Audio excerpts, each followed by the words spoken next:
केंद्र में जो सत्ता में बैठी हुई है नरेंद्र मोदी जी की सरकार, भारतीय जनता पार्टी की सरकार, वो कि अल्पसंख्यक के साथ दो इस तरह से भेदभाव नहीं कर रही है। तो ये आरोप लगाते हैं और बीजेपी का भय दिखाते हैं मुसलमानों को, अल्पसंख्यकों को, कि बीजेपी आ जाएगी, नरेंद्र मोदी जी की सरकार बन जाएगी, राज में बन जाएगी, सबसे ज़्यादा नुकसान मुसलमानों को होगा।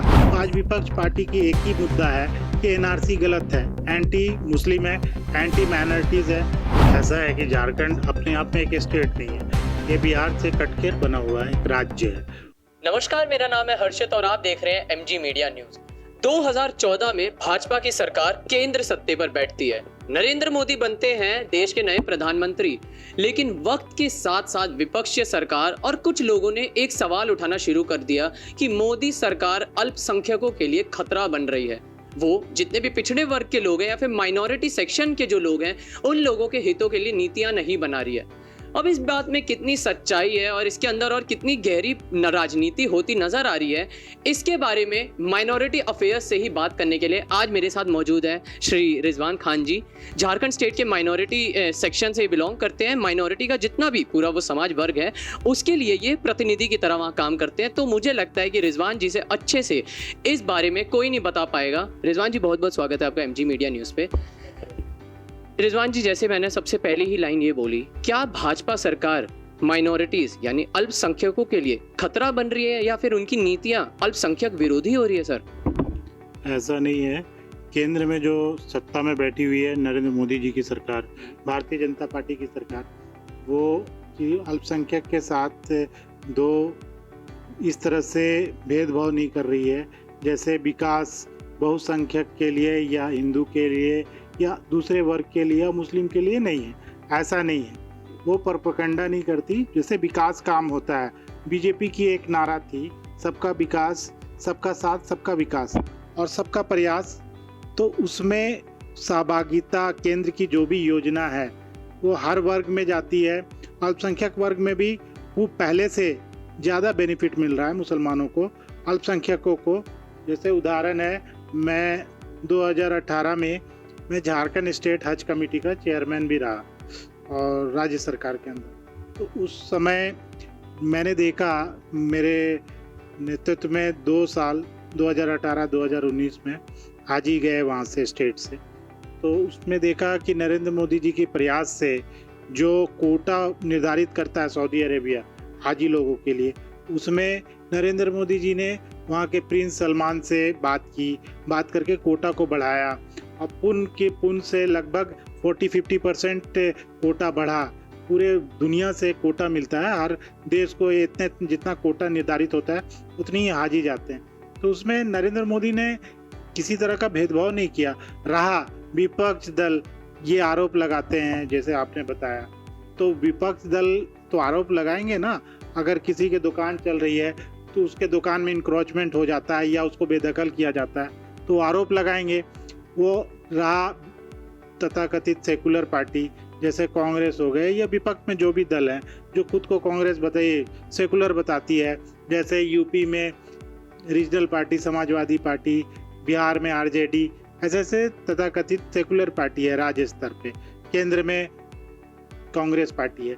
तो क्योंकि ये लोग मुसलमानों को वोट बैंक समझते थे और ये अपना एक अधिकार समझते थे, और उसके वजह से आज आप देखिए कि आज़ादी को इतने दिन हो गए, 50 साल से भी ज़्यादा हो गया सर, करीब 65 साल हो गए। तो उसमें आप मुसलमानों की स्थिति देखेंगे, पूरे देश में सबसे खराब स्थिति है। विकास नहीं है, शिक्षा नहीं है, शिक्षा में भी कमी आई है। तो ये सब देन इन्हीं लोग का है। तो ये आरोप लगाते हैं और बीजेपी का भय दिखाते हैं मुसलमानों को, अल्पसंख्यकों को, कि बीजेपी आ जाएगी, नरेंद्र मोदी जी की सरकार बन जाएगी, राज में बन जाएगी, सबसे ज़्यादा नुकसान मुसलमानों को होगा। जबकि हकीकत ये सब है नहीं। आज केंद्र में 2014 में सरकार बनी भारतीय जनता पार्टी की नरेंद्र मोदी जी के नेतृत्व में, उसके बाद 2019 में बनी, फिर सरकार बनी, दोबारा सरकार बनी। आने वाला 2024 है, फिर उसमें भी सरकार बनेगी बीजेपी की नरेंद्र मोदी के नेतृत्व में। तो ये सब ये अपने बाजार मार्केट, क्योंकि एक तरह से व्यवसाय कर रही है। राजनीति में क्या है, इनको लगा कि वोट बैंक है, हम वोट बैंक को अपना इकट्ठा करें, किसी तरह से आरोप लगाएं, किसी तरह से उसको गिराएं, लेकिन जनमानस की सपोर्ट है नरेंद्र मोदी को और भारतीय जनता पार्टी को, तो वो निश्चित तौर पे आने वाली सरकार उन्हीं के नेतृत्व में बनेगी। और रहा मुसलमानों को, तो मुसलमानों को कोई डरने की ज़रूरत नहीं है, चाहे उसका कोई भी मुद्दा हो, एनआरसी मुद्दा हो। एनआरसी मुद्दा में नरेंद्र मोदी जी के साथ में मैंने एक कार्यक्रम में, वो चुनाव प्रचार में थे, साहेबगंज है झारखंड में, वहाँ पे मैंने मुलाकात भी किया था। तो उन्होंने एक बात यही बोला था कि मुसलमान अल्पसंख्यक समुदाय में जाकर बोलो, एनआरसी को लेकर इतना हवा खड़ा किए जा रहे हैं लोग और विपक्ष पार्टी, तो एनआरसी से डरने की ज़रूरत नहीं है। ये एक तरह से जनगणना है, ये डाटा है, हर कंट्री के पास अपना डाटा होता है, तो हम लोग जनगणना कर रहे हैं, इसमें किसी को भगाने से या देश निकाला करने का कोई मकसद नहीं है केंद्र सरकार को। तो ये दिग्भ्रमित कर रहे हैं लोग। तो इन्होंने, नरेंद्र मोदी जी ने पर्सनली ये चीज़ उद्घोष किया। आज भारतीय जनता पार्टी में मैं 26-27 साल से हूँ, मैंने कभी भेदभाव नहीं देखा। भारतीय जनता पार्टी मुसलमानों के साथ या अल्पसंख्यकों के साथ जो निष्ठावान है, और ये सिर्फ हवा है, हकीकत कुछ है नहीं, विकास कार्य भी हो रहे हैं। सर, अभी गुजरात चुनाव जब हुए थे उसमें भी ये एक मुद्दा रखा गया था मैनिफेस्टो में भाजपा द्वारा कि एनआरसी लागू किया जाएगा। कर्नाटक में भी मुद्दा रखा गया कि एनआरसी लागू करा जाएगा।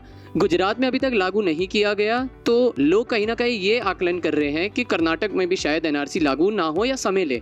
सर, क्या एनआरसी लागू करने में कोई परेशानी है, या फिर कोई मुसीबत हो रही है, या फिर किसी के द्वारा एक, वो कहते हैं ना, अपोजिशन वाली बात हो रही है? एनआरसी लागू क्यों नहीं हो पा रहा है फिर देश में, अगर अल्पसंख्यक खुश हैं इससे? सीए की जब बात होती है, क्यों सब प्रदर्शन के लिए आ जाते हैं? आपने सीलमपुर, मौजपुर, बाबरपुर के दंगे देखे होंगे। ये क्यों हालात फिर उत्पन्न हो जाते हैं जब सीएए एनआरसी से अल्पसंख्यकों को कोई परेशानी नहीं है? तो ऐसा है, कोई भी चीज़ है, ये दवा है, वो आपके लिए, सेहत के लिए सही है, हम जानते हैं, लेकिन 10 लोग आएंगे, बोलेंगे उसको खाओगे तो बीमार पड़ जाओगे या तुम मर जाओगे, तो लोग उससे हेजिटेट करेंगे, दूर भागेंगे। तो आज विपक्ष पार्टी की एक ही मुद्दा है कि एनआरसी गलत है, एंटी मुस्लिम है, एंटी माइनॉरिटीज़ है, और उसी तरह से प्रोपेगेंडा किया गया है। और मुस्लिम समाज में भी, मुस्लिम के बीच में भी लगा कि ये हिडन पॉलिसी है केंद्र सरकार की, नरेंद्र मोदी जी की नेतृत्व वाली सरकार, भारतीय जनता पार्टी की सरकार, जैसे हवा खड़ा किया गया, जैसे प्रोपेगेंडा खड़ा किया गया, तो डराया गया है। तो इसीलिए अपोज करते हैं, एनआरसी होना चाहिए, हर कंट्री में हुआ है, तो भारत में भी होना चाहिए, लेकिन इसमें राजनीतिकरण नहीं होना चाहिए। एक निष्ठा के साथ देश के भलाई के लिए जो कार्य होना चाहिए केंद्र सरकार को करना चाहिए, और विपक्ष को भी इसमें बहुत ज़्यादा राजनीति नहीं करनी चाहिए। आज राजनीति के वजह से ये परवर रहा। एनआरसी लागू करने की बात आपने बताया कि गुजरात में मैनिफेस्टो में था, कर्नाटका में भी मैनिफेस्टो में है, तो क्यों नहीं हो रहा है? क्योंकि आप एक बैग कोई चीज़ नहीं होता है, इसमें भी एनआरसी लागू करना या और भी योजना लागू करना जो आपने कभी नहीं किया, एक तरह से सराय है भारतवर्ष। कोई भी कहीं से आ जा रहा, यहाँ रुक जा रहा, रह रहा, कोई लेखा जोखा नहीं है भारतीय जनता ये देश में। तो आज आप पूरा सिस्टम में लाने के लिए समय लगता है, तो उस दिशा में कार्य कर रही है केंद्र सरकार। उसमें आने वाले समय में आपके सामने होगा कि एनआरसी गुजरात में या कर्नाटका में, यहाँ पे भी संभव हो पाएगा, जितना जल्दी हो जाएगा, इसमें समय लगता है। झारखंड स्टेट के माइनॉरिटी अफेयर्स में अगर आप उसमें हैं तो आप ज़रूर बहुत माइनॉरिटी वाले लोगों से मिलते होंगे। सर, अगले साल लोकसभा 2024 की अगर मैं विचारों से बात करूं, किन चीज़ों को प्राथमिकता दे या किस चीज़ों को मद्देनज़र रखते माइनॉरिटी सेक्शन के लोग वोट देने वाले हैं किसी भी राजनीतिक पार्टी को? क्या क्या उनके मन में होगा? सर देखिए, माइनॉरिटीज़ और मुस्लिम जो देश में जो हालात है, आपने कहा कि झारखंड में मैं माइनॉरिटीज़ अफेयर देखता हूँ, तो मैं 4 बार national working committee BJP minority का है, उसमें भी मैं रहा हूँ, उस कमेटी में भी मैं रहा हूँ। केंद्र के रूप से पूरे देश को देखने का मौका मिला कि नहीं, क्या स्थिति है, क्या है। रहा माइनॉरिटीज़ की जो बात आप कर रहे हैं, माइनॉरिटीज़ को एक राजनीतिक और एक घटनाक्रम वोट बैंक बनाने की दिशा में, जो केंद्र में सत्ता में थी कांग्रेस पार्टी, उसका एक नीति था कि इसको शिक्षा से दूर रखा जाए, इसको शिक्षा में बढ़ोतरी नहीं हो, ताकि हमारी राजनीति को नहीं समझ पाए। तो आज शिक्षा की कमी है।